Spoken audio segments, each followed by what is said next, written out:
और सबसे पहले निसर्ग तूफान के बारे में आपको अपडेट कर देते हैं। निसर्ग तूफान ने रफ्तार पकड़ ली है। 90 से 100 किलोमीटर की रफ्तार से अब ये तूफान आगे बढ़ रहा है। थोड़ी ही देर में महाराष्ट्र में अलीबाग से ये चक्रवर्ती तूफान टकराएगा।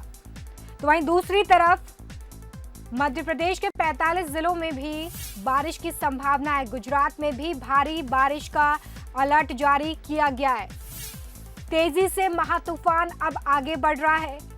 अलीबाग में तेज हवाएं और बारिश, कई जगहों पर तेज बारिश शुरू हो गई है। मुंबई में भी तूफान से पहले बारिश हो रही है। तो देखिए, हर वो तस्वीर हम आप तक इस तूफान से जुड़ी हुई पहुंचा रहे हैं, लेकिन बहुत सावधान रहिए, क्योंकि अगर आप महाराष्ट्र में रहते हैं, मुंबई में रहते हैं, गुजरात में कहीं रहते हैं, तो आपको इस वक्त सिर्फ अपने घर में रहना है। महाराष्ट्र और गुजरात के लिए अगले 7 घंटे काफी खतरनाक और भारी निसर्ग ने अपनी रफ्तार पकड़ ली है। महाराष्ट्र गुजरात में अलर्ट जारी किया गया है। मुंबई में तूफान से पहले ही बारिश हो रही है। हाई टाइड, इसकी भी आशंका है कि जो लहरें हैं वो 6 फीट तक ऊपर जा सकती हैं। तो देखिए, ये तस्वीरें, ताजा तस्वीरें हम आप तक पहुंचा रहे हैं। तूफान अपनी रफ्तार पकड़ चुका है और अगले 7 घंटे काफी महत्वपूर्ण हो रहे हैं। 1 घंटे में महाराष्ट्र से तूफान टकरा सकता है। 3 घंटे में ये पूरी प्रक्रिया जो है वो पूरी हुई है और अब 1 घंटे का समय माना जा रहा है जब ये तूफान महाराष्ट्र से टकराएगा। अजय शुक्ला हमारे साथ मौसम वैज्ञानिक जुड़े हुए हैं। जरा हम समझने की कोशिश करते हैं कि इस तूफान से कितनी तबाही हो सकती है और मध्य प्रदेश में इसका कितना असर होगा। सर, बहुत स्वागत है आपका बंसल न्यूज पर। जी नमस्कार। अजय जी, मैं ये समझना चाहूंगी कि अभी अपडेट ये मिल रहा है कि रफ्तार तूफान ने पकड़ ली है और 90 से 100 इसकी अभी रफ्तार बताई जा रही है। कितना समय अभी इसको लग सकता है मुंबई में पहुंचने में? देखिए, आज शाम तक जो है मुंबई के पास अलीबाग करके जगह है, उसके आसपास जो है इसके टकराने की संभावना। जिस समय टकराएगी उस समय इसकी स्पीड जो है करीब 110-120 किलोमीटर से भी ज्यादा की स्पीड इसकी रहेगी। अभी ये सीवियर साइक्लोनिक स्टॉर्म के रूप में बन गया है। अजय जी, जरा ये भी बताइए हमें कि क्या मध्य प्रदेश में भी इसका असर देखने के लिए मिलेगा? जरूर मिलेगा, इसका असर देखने को मिलेगा और जो इसका असर तो शुरू हो ही गया है, कल से शुरू हो गया है। जी ज्यादा देखने विशेष दक्षिण मध्य प्रदेश, जिसमें इंदौर, होशंगाबाद संभाग के जिले आते हैं, साथ ही साथ जबलपुर, उज्जैन संभाग के कुछ हिस्से हैं जिससे प्रभावित रहेंगे। जिस समय टकराएगा उसके बाद जो है ये आगे हमारे तरफ ही मूवमेंट करेगा। इसका कमजोर जरूर हो जाएगा और साइक्लोनिक स्टॉर्म से फिर जो है अवदाब के क्षेत्र में बदलेगा और उस समय हमारे यहाँ 50-60 किलोमीटर प्रति घंटे के हिसाब से हवा चलेगी।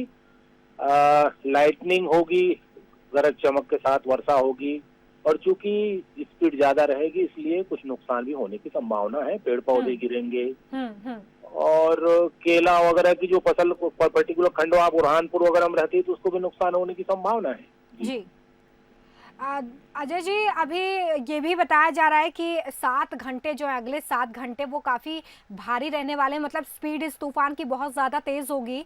तो वहाँ पर जो लोग रह रहे हैं गुजरात में और महाराष्ट्र में, उन्हें किस तरीके से सतर्क रहने की ज़रूरत है? क्योंकि ये तस्वीरें जब टीवी पर वो देख रहे होंगे तो वो यही सोच रहे होंगे कि खतरा बहुत ज़्यादा है। ऐसे में उन्हें क्या एहतियात बरतनी है, क्या करना है, क्या बिल्कुल नहीं करना है?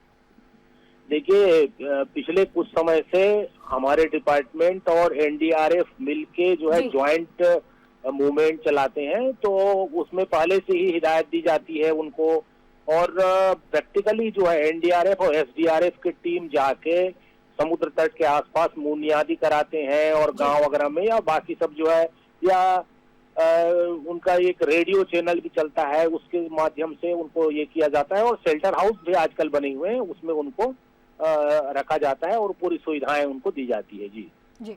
चलिए, बहुत शुक्रिया हमारे साथ जुड़ने के लिए Ajay ji.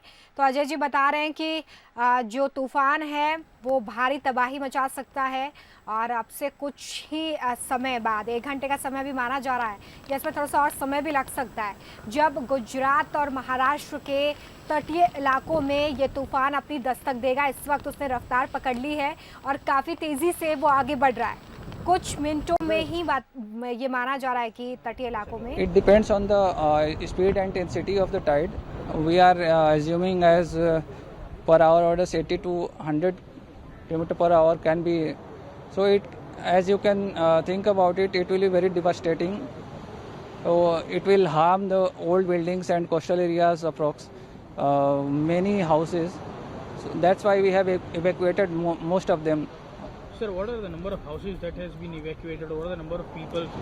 We cannot tell about the exact number of peoples, but something around 2,000-3,000 approx. We have already evacuated. Few still are operations are going on. Few still are.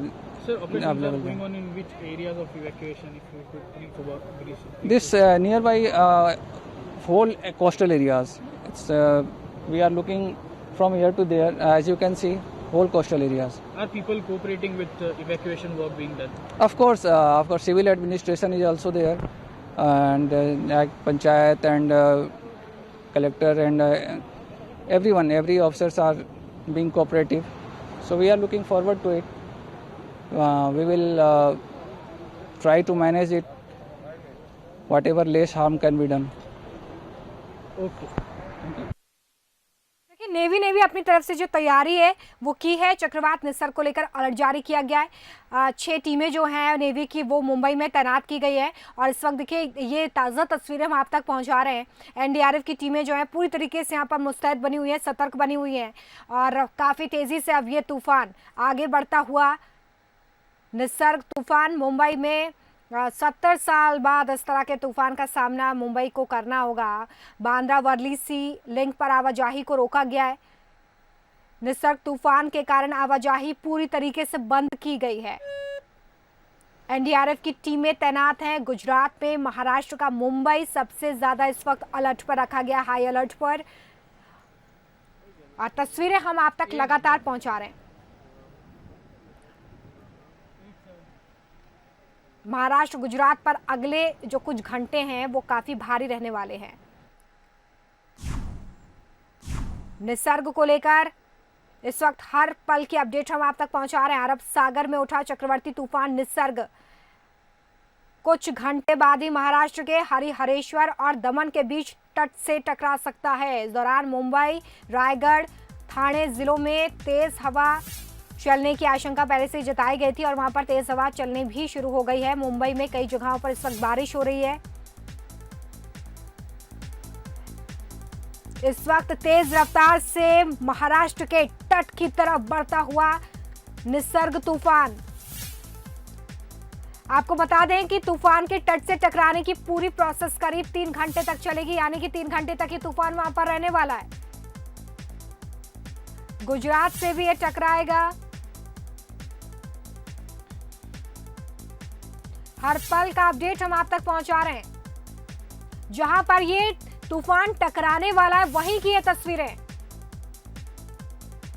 Maharashtra के किनारे पर ये तूफान पहुंचने वाला है। मुंबई में आज 120 किलोमीटर प्रति घंटे की रफ्तार से हवा चलने की बात भी निकलकर सामने आ रही है। जैसे ही ये तूफान दस्तक देगा तेज हवाएं चलेंगी। बारिश का भी अनुमान है, भारी बारिश होगी। निसर्ग तूफान के कारण आवाजाही पूरी तरीके से बंद की गई है। मुंबई में आने वाला सबसे भयंकर तूफान निसर्ग तूफान महाराष्ट्र के किनारे पहुंचा है। निसर्ग तूफान, और यहीं की वो तस्वीर हम आपको दिखा रहे हैं जहां पर ये तूफान अब से कुछ ही देर में दस्तक देगा। 90 से 100 किलोमीटर की रफ्तार से इस वक्त तूफान आगे बढ़ रहा है।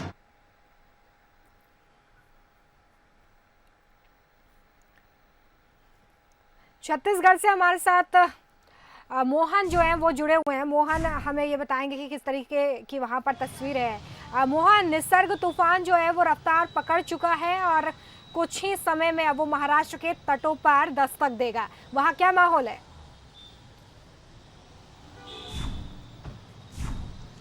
देखिए, यहाँ हमारी मौसम विभाग के विशेषज्ञों से बातचीत हुई है। उनका कहना है कि महाराष्ट्र में तूफान का असर आने के बाद ये मध्य प्रदेश तक इसका असर देखने को मिलेगा, लेकिन इसकी वजह से जो स्थानीय जो एक तरीके से वातावरण बनेगा, उसकी वजह से छत्तीसगढ़ में भी इसका असर देखने को मिलेगा। और 3 दिन यानी कि आज, कल और परसों 3 तारीख, 4 तारीख और 5 तारीख छत्तीसगढ़ में गरज चमक के साथ कई स्थानों में बारिश होंगे। और अभी स्थिति यह है कि अभी कुछ देर पहले ही बारिश खत्म हुई है।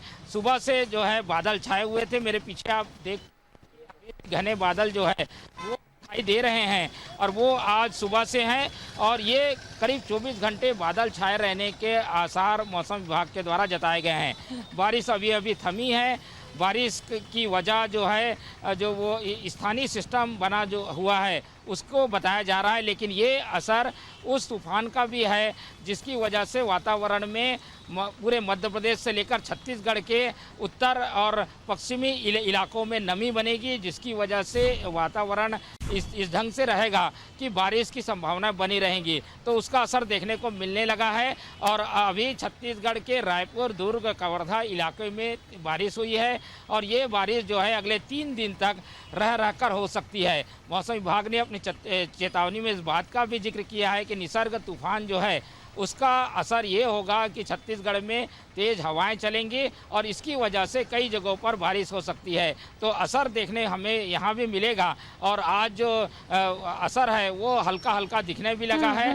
बादल छाए हुए हैं और बारिश हो रही है। जी बिल्कुल, बहुत शुक्रिया मोहन इस तमाम जानकारी के लिए। तो देखिए, इस वक्त मुंबई में ये दोहरी मुसीबत है, क्योंकि एक तरफ कोरोना संकट से मुंबई बुरी तरीके से प्रभावित है, तो दूसरी तरफ निसर्ग आगे बढ़ रहा है मुंबई की तरफ। अब से कुछ ही देर में ये दस्तक देगा।